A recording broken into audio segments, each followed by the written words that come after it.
I used to know exactly where I stood in their lives. Not because they told me, but because of the small things. The way Zane would look at me before speaking to anyone else. The way Cairo pulled me into conversations, even when I stayed quiet. Like my presence alone was something he wanted there. He never made it feel deliberate. It was just something he did, naturally. The way some people hold a door open without thinking about it. Felt easy. Like I didn't have to fight for a place between them. I was already part of it. Woven in without ceremony, without negotiation. And because it had never been something I had to earn, I never thought about what it would feel like to lose it. That's probably why I didn't notice when things started to shift. Nothing changed all at once. It never does. It began with moments so small, they were easy to dismiss. A look that didn't come. A conversation that didn't include me. A door I arrived at just as it was closing. I dismissed them one by one, telling myself I was reading too much into things, that I was tired, that I was being sensitive. I was good at finding explanations. I had a lot of practice. The first time something felt genuinely off, I was sitting at the long table in the main hall. Zane was speaking with the elders.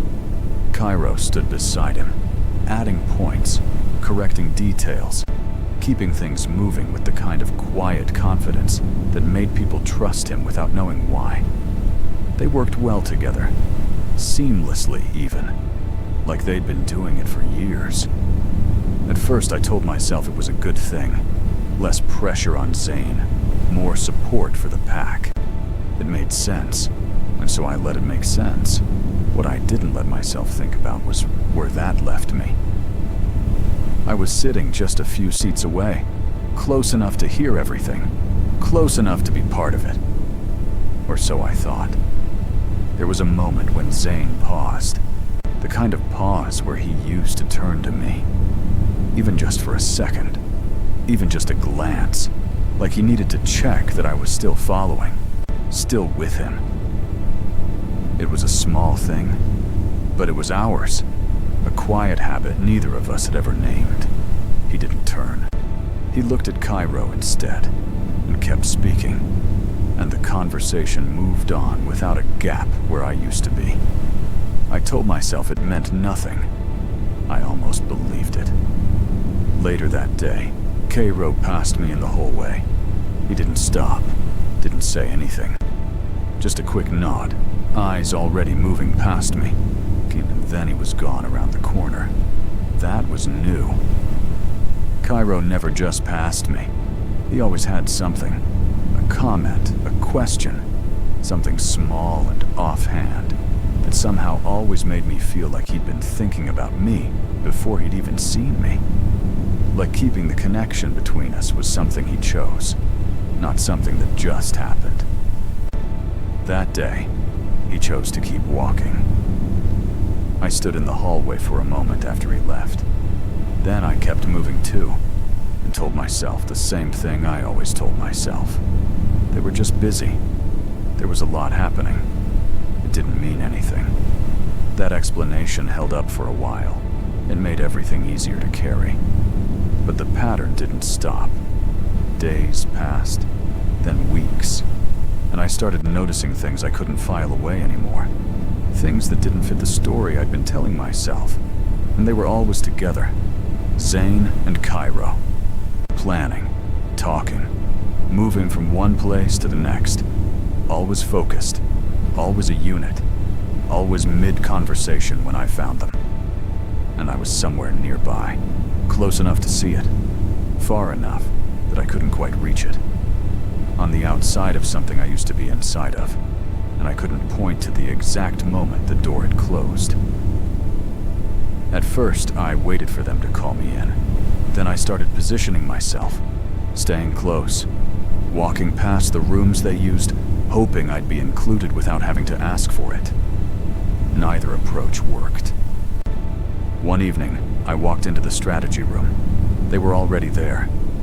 Zane stood at the head of the table, Cairo at his side. both of them leaning over something spread across the surface. Their voices were low and focused. The room had the feeling of something already underway, already complete in a way that didn't require anything else. I stood near the doorway for a moment, waiting for one of them to look up. Neither did, so I stepped closer. Let my presence be known. "Is there anything I can help with?" Zane glanced at me, quick, almost reflexive, then looked back at the table. "It's handled," he said. 2 words. No warmth in them, but no cruelty either. Just a door, politely but firmly closed. "No stay, and we'll catch you up." No, actually, yes. We could use another set of eyes. Just those 2 words, and the space that followed them. Cairo didn't look up at all. I nodded, even though no one was watching me, and left the room. My footsteps sounded too loud in the corridor outside. Everything felt slightly too real. That moment stayed with me longer than I expected. Not because it hurt in a sharp, immediate way. Because it didn't. It felt familiar. Normal, even. Like something I had already adjusted to without realizing I was adjusting. The absence had become ordinary, and I hadn't noticed when that happened. The slow way you stop expecting something until one day you realize you can't remember the last time you expected it at all. That was what made it worse. Not the moment itself. The fact that it no longer surprised me. That night, I stayed in my room. I didn't go looking for them. I didn't try to manufacture a reason to cross their path. I just sat with the quiet and let it be what it was. I kept trying to find the memory, the last time I hadn't had to think about where I stood. So the last time I'd walked into a room and just been there, without measuring the temperature of it first, without looking for signs that I was wanted. I couldn't find it. Whatever marker I was searching for, it had already passed without me noticing. The next few days only made things clearer. Not louder, just clearer. The way things become when you stop working so hard to see them differently. Zane stopped asking where I'd been. Cairo stopped checking on me. The small gestures, the ones that had never seemed significant until they disappeared, were simply gone. And the space between us became something I no longer knew how to cross. Wide enough that I wasn't sure crossing it was even something they wanted. What made it harder was this. They weren't treating me badly. There was no coldness, no tension, and no confrontation I could point to and say there. That's the moment it broke. If anything, they were pleasant on the rare occasions our paths crossed. Polite, perfectly, painlessly indifferent. They just weren't treating me like I mattered. And that kind of silence is almost impossible to fight. There's nothing to argue with, no grievance to name, no moment to return to and say you did this. Just absence, wearing the exact shape of everything that used to be there. I stayed longer than I should have. I know that now. At the time, I was still hoping that things would return to how they were, that I was misreading everything, and one morning I'd wake up and find my place waiting for me like nothing had happened. I kept waiting for the version of events where I'd been wrong about all of it. But hope fades quietly when nothing changes. It doesn't announce itself leaving. You just notice one day that you've stopped feeling it. One afternoon, I found them near the training grounds. Not working, just talking. Easy and unhurried. The kind of conversation that had no agenda and nowhere to be. Zane was saying something that made Cairo shake his head slowly, like he'd heard it before, but still couldn't believe it. It looked comfortable, familiar in a way that used to include me. I walked over slowly, not rushing it, not forcing anything, just moving toward them the way I used to, back when showing up was enough. Cairo noticed me first. His eyes found mine for a moment. Then he looked away. Zane didn't look at all. I stopped a few steps short and waited. Neither of them said anything. The conversation didn't pause. There was no opening made, so I made one. "I was looking for you." Zane turned slightly. "What for?" It was such a simple question, but the way he said it, measured, neither warm nor cold, made something in my chest go very still. Like I needed a reason. Like showing up wasn't reason enough anymore. I hesitated for only a second. "I just wanted to talk," I said, like we used to. A short silence. Cairo exhaled, quiet, barely there. We're in the middle of something. I looked between them. Neither face showed any urgency. No reason I could see that I couldn't stay. But I understood what was being said underneath the words. I'd gotten good at that by then. "Okay," I said, and I turned and walked away. No one called me back. That was the moment everything became undeniable. Not because of what they said, because of what neither of them did. I walked back slowly, not thinking about anything in particular, just letting the truth settle into the places I'd kept it out of for weeks. It didn't arrive with force. It just sat down quietly, like it had been standing in the doorway for a long time, and had finally decided to come in. I was no longer part of their world, not in the way I used to be. And the hardest part, the thing that followed me all the way to my room and stayed, was that they hadn't even noticed the difference. That night, I made my decision, not in anger, not in grief. There was no dramatic unraveling, no moment I broke down and finally felt the full weight of it. Just clarity, the kind that comes when you stop arguing with what's already true.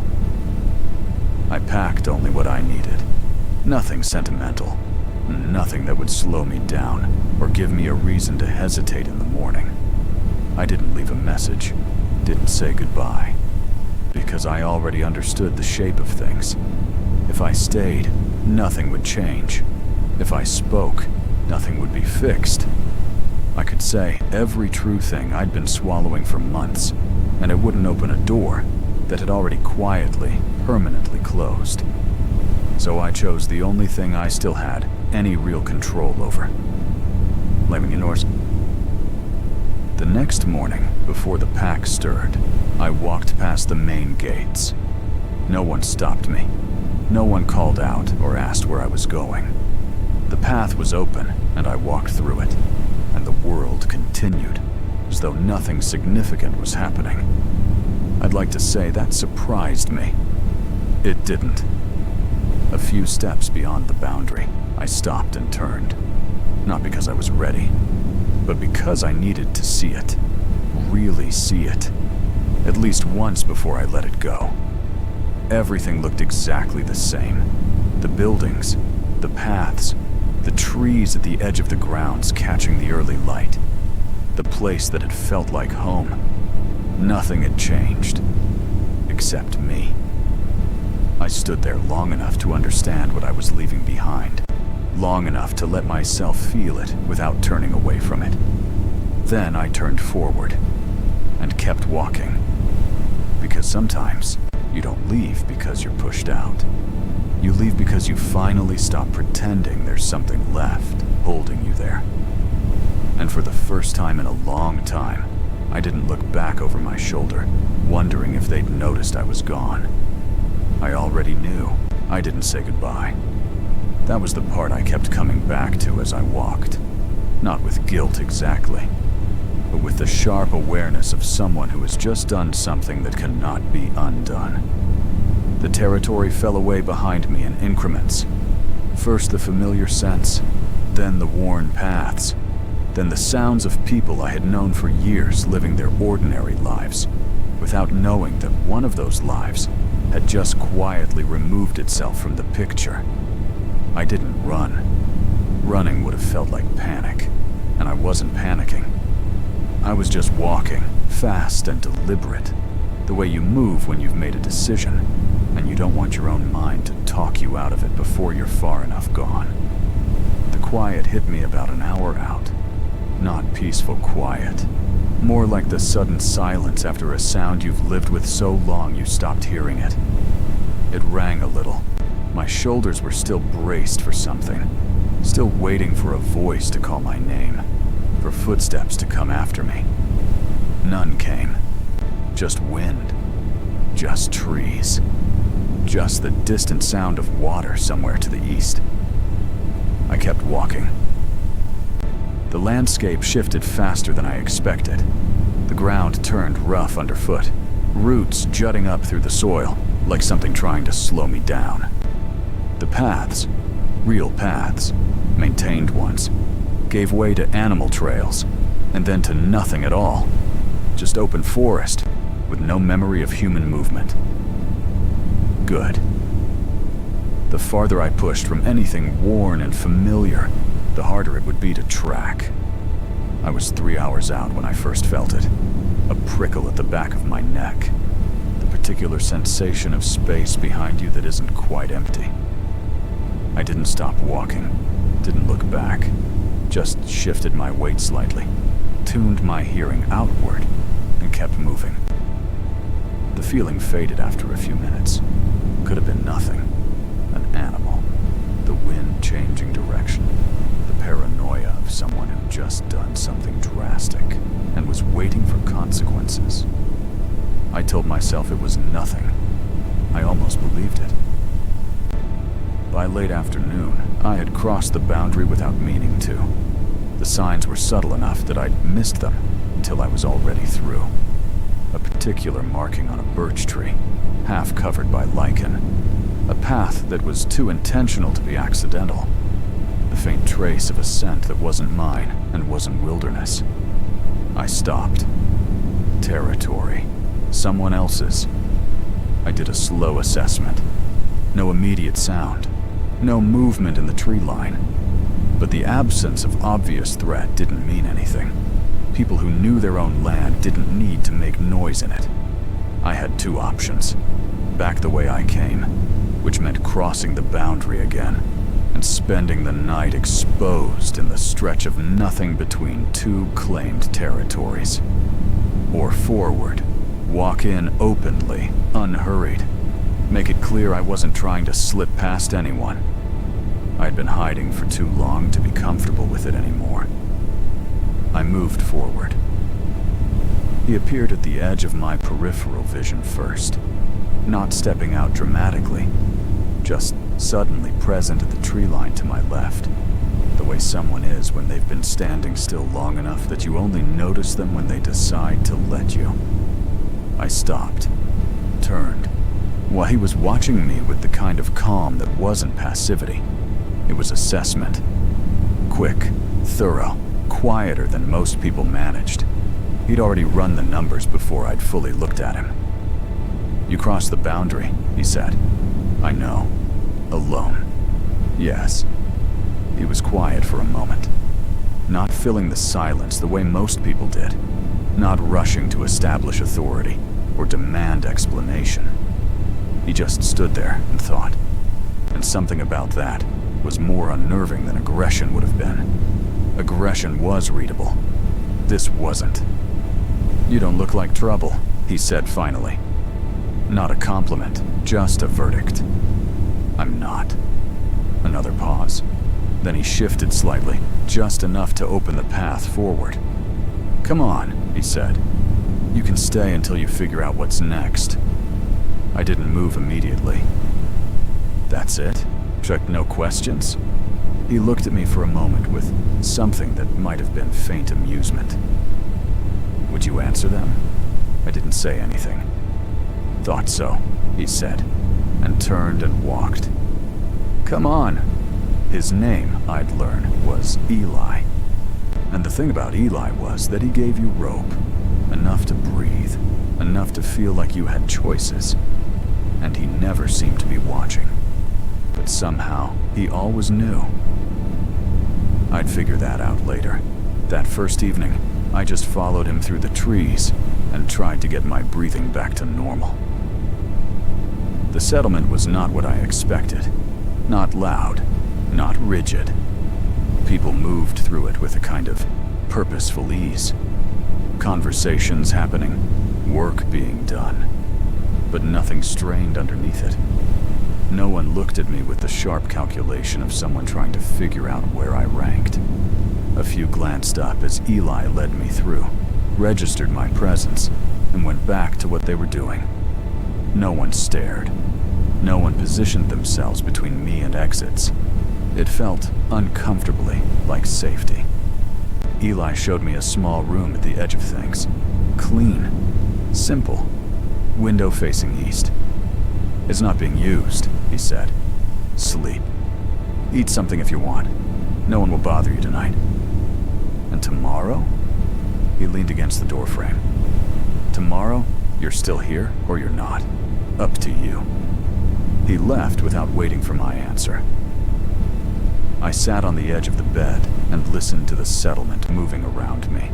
The low sounds of people ending their day. A door somewhere. Someone laughing briefly at something. And I tried to understand the feeling sitting in my chest. Not happy. Not relieved even. Watchful. Because something wasn't adding up. Territory leaders didn't take in strays this easily. Didn't offer rooms with no conditions attached. Didn't ask nothing and give everything. There was a version of this that made sense, and it was a generous version. Maybe Eli was just that kind of person. Maybe this was just that kind of place. But I had spent enough time around people who led things to know that leadership always had an architecture, and I hadn't found this one's yet. I told myself I was being paranoid. I lay down anyway, and somewhere between one breath and the next, exhaustion took me under. 3 days passed, then 4. The rhythm of the place started to become familiar in spite of myself. Mornings were quiet. People moved early but without urgency, and there was always food if you wanted it. Afternoons were busier on training or work or planning. The specific, purposeful noise of a group that knew what it was doing. Evenings settled back down again, slow and easy. Nobody pushed me into anything. Nobody ignored me either. It was a careful calibration that I noticed, but couldn't quite locate the source of. Like someone had set a tone for how to treat newcomers, and everyone had absorbed it without needing to be reminded. On the 4th evening, I came across Eli at the edge of the training area. He was watching the others work, not supervising, just present. I stopped beside him. "You don't ask questions," I said. "Not everyone wants to answer them. And if I never explain where I came from, then you don't." I was quiet for a moment. "Doesn't that bother you? To taking someone in when you don't know what you're taking in?" He turned to look at me then, fully, with those eyes that were doing something more careful than the rest of his face let on. "I know enough," he said. "What does that mean?" He turned back toward the training area. "It means the things that matter, I already know. The rest is just detail." I wanted to push it, ask him what, specifically, he thought he knew. But something stopped me. The instinct that I wasn't going to like the answer, or that the answer was going to ask something of me in return. That night, I couldn't sleep. I was 3 hours into staring at the ceiling when I heard it. A sound that didn't belong to the normal rhythm of the settlement. Footsteps, careful ones, moving along the outer edge of the building line. I lay still and listened. They stopped somewhere nearby. There was a long silence, and then, faint enough that I almost convinced myself I'd imagined it, the sound of a voice. 2 words. Low, quick, not meant to carry. I couldn't make them out. I sat up slowly and moved to the window, keeping below the line of sight. Looked out at the dark edge of the settlement. Nothing visible. Just trees, shadow, The quiet that wasn't quite the same quiet as an hour ago. I stayed at the window for a long time. When I finally went back to the bed, I lay on top of the covers and didn't close my eyes, because I knew that sound, not the voice. The voice was unfamiliar, or almost unfamiliar, blurred by distance into something I couldn't place. But the particular quality of a conversation being had at the edge of a territory, in the middle of the night, at the short-clipped cadence of people who had done this before and knew how not to be heard. That I knew. That was someone being careful. And careful, in my experience, meant something was coming. Far away, the search had changed shape. Zane had stopped telling himself I'd turn up. The certainty had lasted 4 days, because 4 days was a reasonable amount of time to be somewhere without checking in, because I'd gone quiet before without it meaning anything, because the alternative explanation wasn't something he wanted to turn over in his mind. On the 5th day, something shifted behind his eyes. Cairo was already there. He'd landed on the conclusion faster, as he landed on most conclusions, cleanly, without sentiment, with the specific chill of someone adjusting a plan rather than feeling a loss. He went over the eastern edge, Cairo said. Flat. Certain. Zane looked at him. You don't know that. The trail goes cold at the creek. It doesn't go cold. Someone made it go cold. He paused. He didn't just leave. He made sure we couldn't follow quickly. The silence between them was a different kind than any they'd had before. Why? Zane said finally. Not angry. Something rawer than that. Cairo didn't answer right away. He was looking at the map on the table between them, at the territory that started just past the eastern creek, at everything beyond the edges of what they controlled. That's the right question, he said. And something in the way he said it, quiet, deliberate, the voice he used when he had already figured something out and wasn't ready to say it yet, made the temperature in the room feel like it dropped. Dark Cairo. He knows something, Cairo said. Something he wasn't supposed to know. That's the only reason to run like that. Not just far, but hidden. Not just away, but invisible. He looked up. He wasn't just leaving us. He was hiding from us. Zane stared at him. Or, Cairo continued, and now his voice had gone very quiet. Hiding for us. Keeping something away from us that he thought we were better off not finding. Neither of them said anything after that. Outside, the night was still. And somewhere at the edge of a settlement I was only beginning to trust, I lay awake listening to the dark, feeling the shape of something I didn't have a name for yet. It was waiting. I just didn't know what side of it I was on. I knew they would come eventually. Not because I was waiting, but because I knew them. The way you know people who shaped you, even when you're trying to unlearn everything they taught. Zane didn't let things go. That wasn't weakness. It was just who he was. Control was the language he spoke, and my leaving had been a sentence he hadn't finished yet. Cairo was different. Cairo was worse in some ways. He didn't need control. He needed to understand. And I had left without giving him an explanation, which meant some part of his mind was still turning it over, still pulling at the loose thread, still convinced there was a logic to find if he looked hard enough. He wasn't wrong. There was a logic. I just wasn't sure I was ready for what happened when it came out. It started like any other morning. Quiet. Cool. The kind of stillness that had become familiar enough that I'd stopped bracing against it. I was near the eastern edge of the territory, where the trees grew dense and the ground went soft beneath your feet. I'd been coming here every day without really deciding to. It just happened, the way good habits do, quietly and without announcement. Eli was somewhere behind me, Not close enough to intrude, close enough that I knew I wasn't alone. That distinction, presence without pressure, was something I'd stopped noticing consciously because it had become normal, which was exactly how I knew it was real. I had just turned back toward the path when I felt it. The shift in the air, heavy and familiar and specific in a way that bypassed thought and landed somewhere older, somewhere instinctive. My body registered it before my mind caught up. Son, I stopped walking. Didn't turn around yet. Didn't need to. Zane. And just behind him, Cairo. I stood there for one full breath, feeling the weight of them at my back. And I noticed something that surprised me. I wasn't afraid. I wasn't even nervous.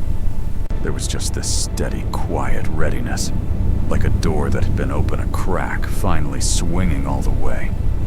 I turned. They were closer than I expected. Zane stood with that particular stillness of his.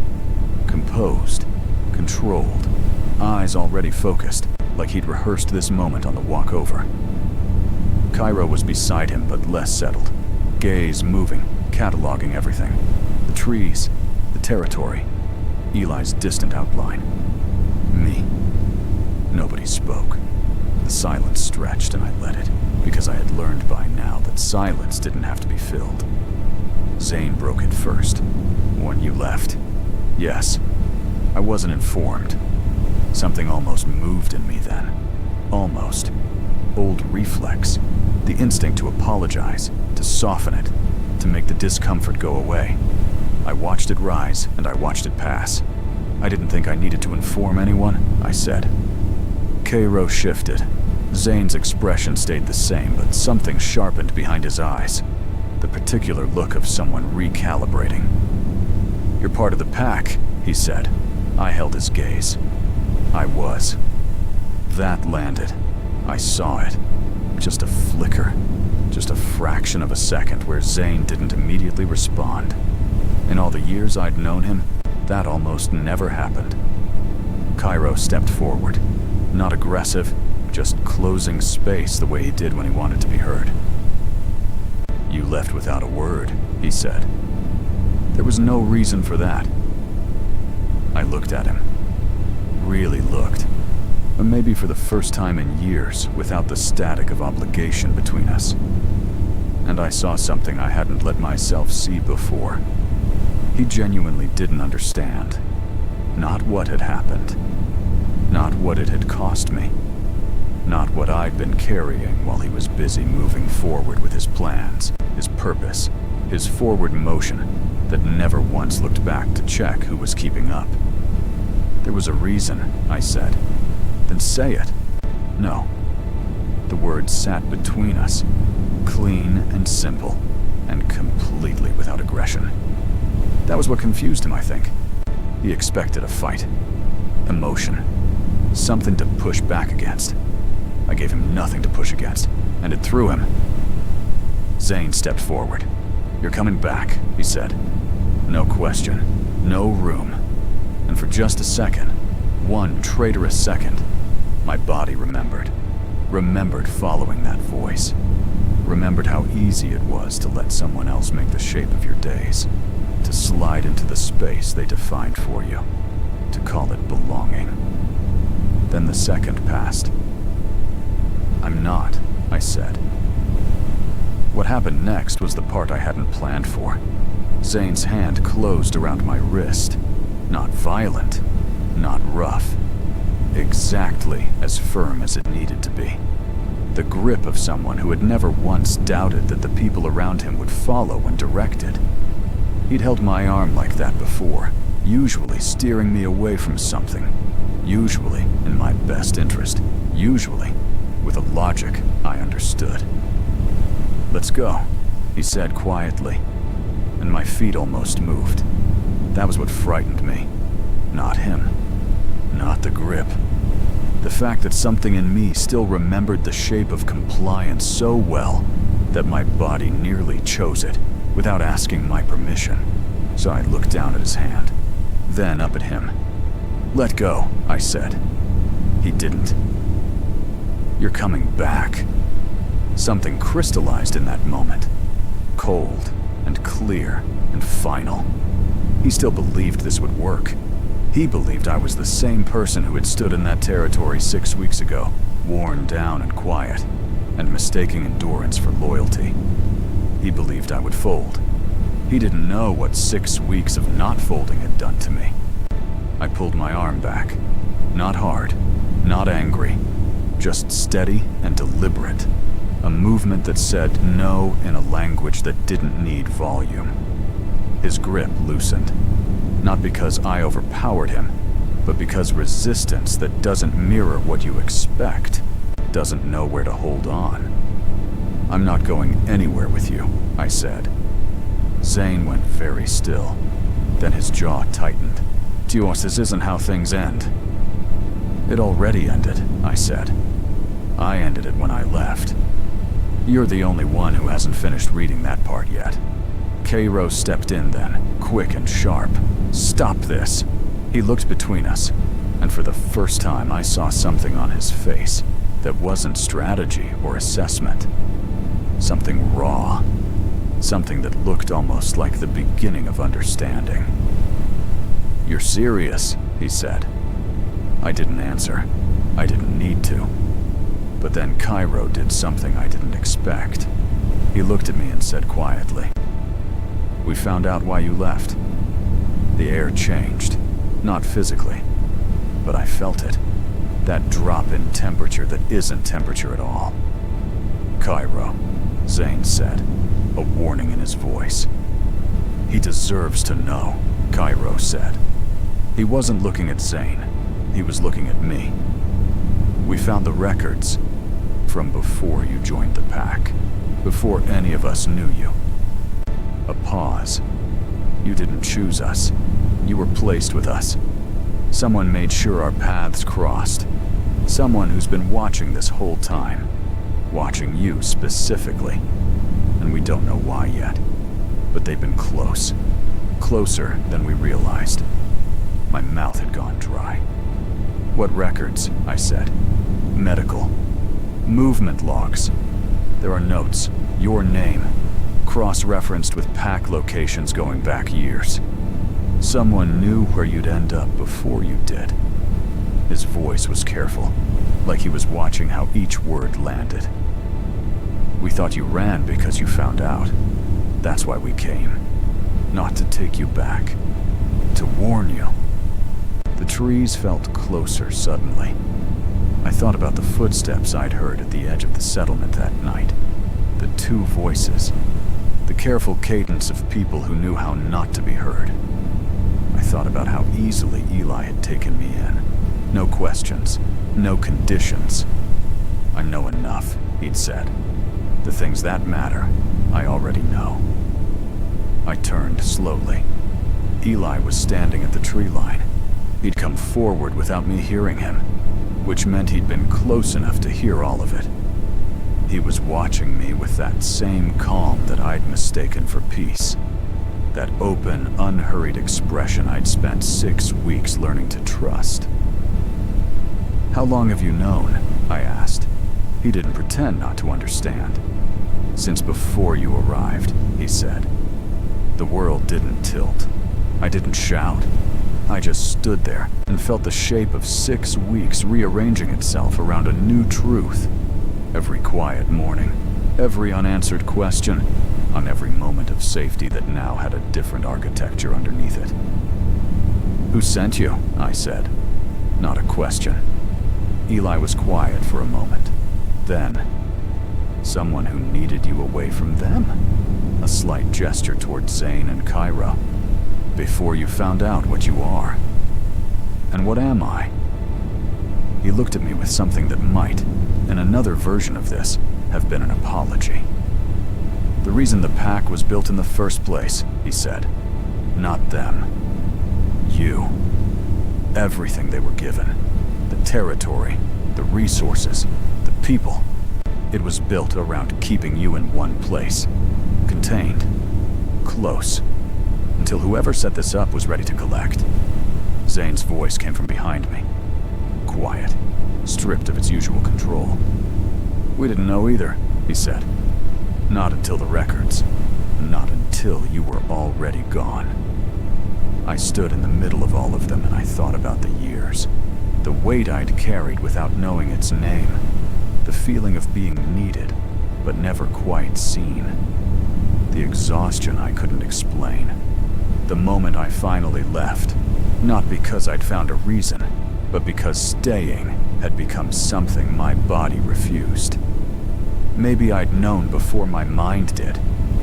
Maybe I'd been running from it all along, and the running was the only thing that had kept me ahead of it. I looked at Eli. "Are they close?" I asked. "Whoever is collecting." Something shifted in his expression. "That's why I need to tell you everything," he said. "Right now. All of you." And in the silence that followed, Zane and Cairo behind me, Eli in front, the trees pressing in on every side, I made the only decision that had ever truly been mine. I stayed where I was. I listened, and I finally stopped running from the thing that had been following me my whole life. That's the end, but it doesn't have to be. If this story pulled you in, if you've been reading from the first chapter, wondering what was underneath all that quiet tension, you already know this is the kind of story that stays with you. Like, subscribe, and turn on notifications, because the next story is already taking shape. And if you think this one went deep, you haven't seen anything yet.